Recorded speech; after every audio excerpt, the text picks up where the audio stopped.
तो एक बार फिर से अब तमाम न्यूज़ मॉनिटर के दोस्तों का, दर्शकों का स्वागत है, खैर मकदम है। आपको पता है कि झारखंड विधानसभा का शीतकालीन सत्र जो है, वो 5 दिसंबर से लेकर के 11 दिसंबर तक चलेगा और इस दौरान कई बिल लाए जाएंगे। पक्ष-विपक्ष जो है अपनी बातों को कह सकेगा। लिहाजा इस सत्र को लेकर के सत्ता पक्ष हो या विपक्ष हो, अपनी रणनीति, अपनी तैयारी, अपनी जो प्रिपरेशन है, उसको अमली जामा पहनाने में वो जुट गए हैं। लेकिन आगामी शीतकालीन सत्र को लेकर के विपक्ष, खास करके सरकार के 1 साल पूरा होने को उपलक्ष्य में जिस तरह से उन्होंने आरोप पत्र जारी किया और बताया कि सरकार जो है हर मोर्चे पर विफल रही है, सरकार के कामकाज से आम लोग असंतुष्ट हैं, नाखुश हैं। लिहाजा इस कार्यकाल को लेकर के विपक्ष जो है सरकार की घेरेबंदी करेगा, साथ ही बेरोजगारी की समस्या हो, करप्शन के चार्जेस हो, घोटाले हों, कई ऐसे मुद्दे हैं जिसको लेकर के वो कहीं न कहीं सरकार को घेरने की कोशिश करेगा। दूसरी तरफ सत्ता पक्ष कहीं न कहीं ये बताने की कोशिश करेगा कि दूसरे कार्यकाल के इस पहले साल में सरकार ने हर मुमकिन कोशिश की है, हर आदमी तक जो है सरकार की योजनाओं को पहुँचाने की कोशिश की है। खास करके मैया सम्मान योजना, जो करीबन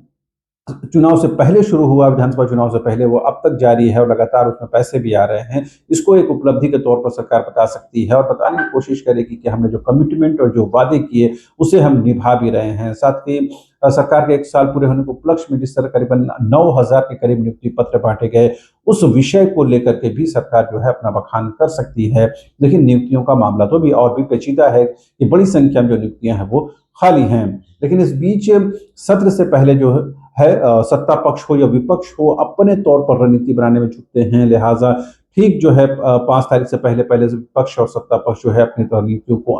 अंतिम रूप देंगे, अपने स्ट्रैटेजी को अंतिम रूप देंगे कि सदन के बाहर और सदन के अंदर जो है उनकी क्या रणनीति रहेगी और क्या उनकी जो कोशिश है वो सरकार को घेरने की विपक्ष के तौर पर, वो कितनी कामयाब हो सकती है। बहरहाल इस बीच विधानसभा के अध्यक्ष रविंद्रनाथ महतो भी जो है पहले तो वो अधिकारियों के साथ जो तमाम चीज़ों को देखते हैं, तमाम प्रशासनिक महकमे के साथ वो बैठक करेंगे, जिसकी तारीख अमूमन ये बताई जा रही है कि 3 तारीख को वो बैठक करेंगे और 4 तारीख को जो है एक पक्ष और विपक्ष की कॉमन बैठक जो हर सत्र से पहले बुलाई जाती है, उस बैठक को जो है स्पीकर ने बुलाया है और उसमें जो है इस बात की कोशिश होगी कि छोटे सत्र को ज़्यादा से ज़्यादा फ्रूटफुल बनाने के लेकर कैसे काम किया जा सकता है और पक्ष और विपक्ष किस तरह से मिलकर के सत्र को बेहतर तरीके से समन्वय के साथ चला सकते हैं, कोई गतिरोध उत्पन्न ना हो, कोई हिंड्रेंस खड़ा ना हो। इस बात को लेकर के सत्ता पक्ष और विपक्ष को कहीं न कहीं एक मंच पर लाने की कोशिश करेंगे स्पीकर रविंद्रनाथ महतो। तो ज़ाहिर सी बात है कहीं न कहीं उनकी ये कोशिश हर हर सत्र से पहले होती है और ये कहीं न कहीं एक नियम की तरह है कि हर सत्र से पहले आपको बैठक बुलानी है जिसमें जो है पक्ष-विपक्ष की बातें सुनी जाती हैं। बहरहाल इस सत्र को लेकर के सबसे ज़्यादा उम्मीदें जो हैं वो बेरोज़गार नौजवानों को है, चूँकि बड़ी संख्या में जो है नियुक्ति को लेकर के बेरोज़गार नौजवान जो है सड़कों की खाक छानने को मजबूर हैं। लिहाज़ा कहीं न कहीं वो उम्मीद करेंगे कि इस बार सत्र में जो है विपक्ष जो है इस मुद्दे को ज़ोरदार तरीके से उठाए और सत्ता पक्ष जो है वो क्लियर और क्रिस्टल जवाब दे सके। साथ ही जो वैकेंसियाँ फँसी हुई हैं उसको जल्द से जल्द क्लियर कराया जाए, नए नोटिफ़िकेशन जारी किए जाएँ ताकि जो छात्रों को जो है जीवन जो है उनका आसान हो सके। तो ज़ाहिर-सी बात है कहीं न कहीं ये सत्र बेहद महत्वपूर्ण होने जा रहा है। सरकार इस बात की कोशिश करेगी कि उन्होंने पिछले 1 साल में जो एक उनका 1 साल का कार्यकाल पूरा हुआ है,